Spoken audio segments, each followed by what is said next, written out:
romantic love. Beautiful and intoxicating, heartbreaking and soul-crushing, often all at the same time. Why do we choose to put ourselves through its emotional ringer? Does love make our lives meaningful? Or is it an escape from our loneliness and suffering? Is love a disguise for our sexual desire? Or a trick of biology to make us procreate? Is it all we need? Do we need it at all? If romantic love has a purpose, neither science nor psychology has discovered it yet. But over the course of history, some of our most respected philosophers have put forward some intriguing theories. Love makes us whole again. The ancient Greek philosopher Plato explored the idea that we love in order to become complete. In his Symposium, he wrote about a dinner party at which Aristophanes, a comic playwright, regales the guests with the following story.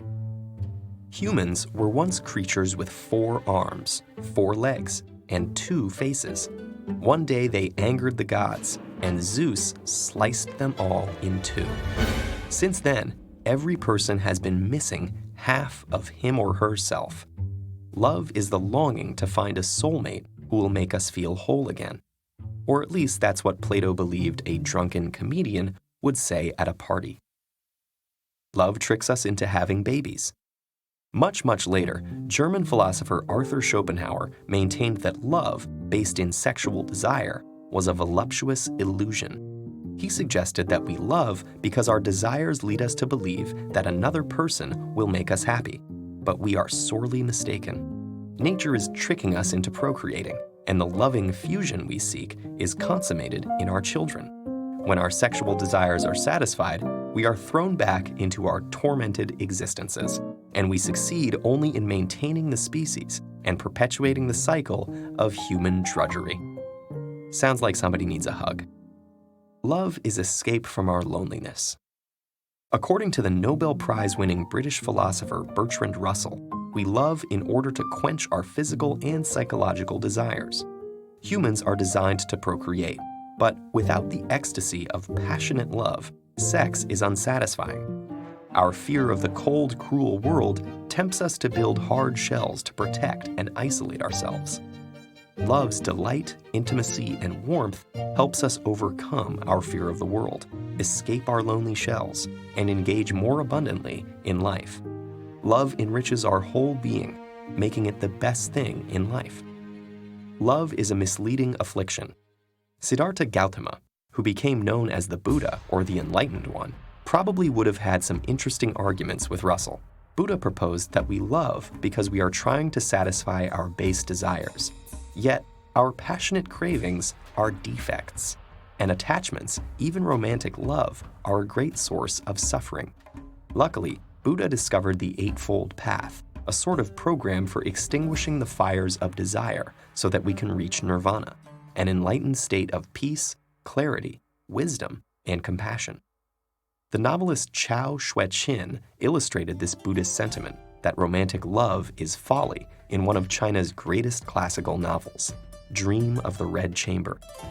In a subplot, Jia Rui falls in love with Xi Feng, who tricks and humiliates him. Conflicting emotions of love and hate tear him apart, so a Taoist gives him a magic mirror that can cure him, as long as he doesn't look at the front of it. But of course, he looks at the front of it. He sees Xi Feng. His soul enters the mirror and he is dragged away in iron chains to die. Not all Buddhists think this way about romantic and erotic love, but the moral of this story is that such attachments spell tragedy and should, along with magic mirrors, be avoided. Love lets us reach beyond ourselves. Let's end on a slightly more positive note. The French philosopher Simone de Beauvoir proposed that love is the desire to integrate with another, and that it infuses our lives with meaning. However, she was less concerned with why we love and more interested in how we can love better.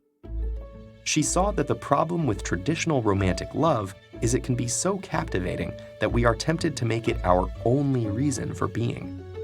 Yet dependence on another to justify our existence easily leads to boredom and power games. To avoid this trap, Beauvoir advised loving authentically, which is more like a great friendship. Lovers support each other in discovering themselves, reaching beyond themselves, and enriching their lives and the world together. Though we might never know why we fall in love, we can be certain that it'll be an emotional roller coaster ride. It's scary and exhilarating. It makes us suffer and makes us soar. Maybe we lose ourselves. Maybe we find ourselves. It might be heartbreaking, or it might just be the best thing in life. Will you dare to find out?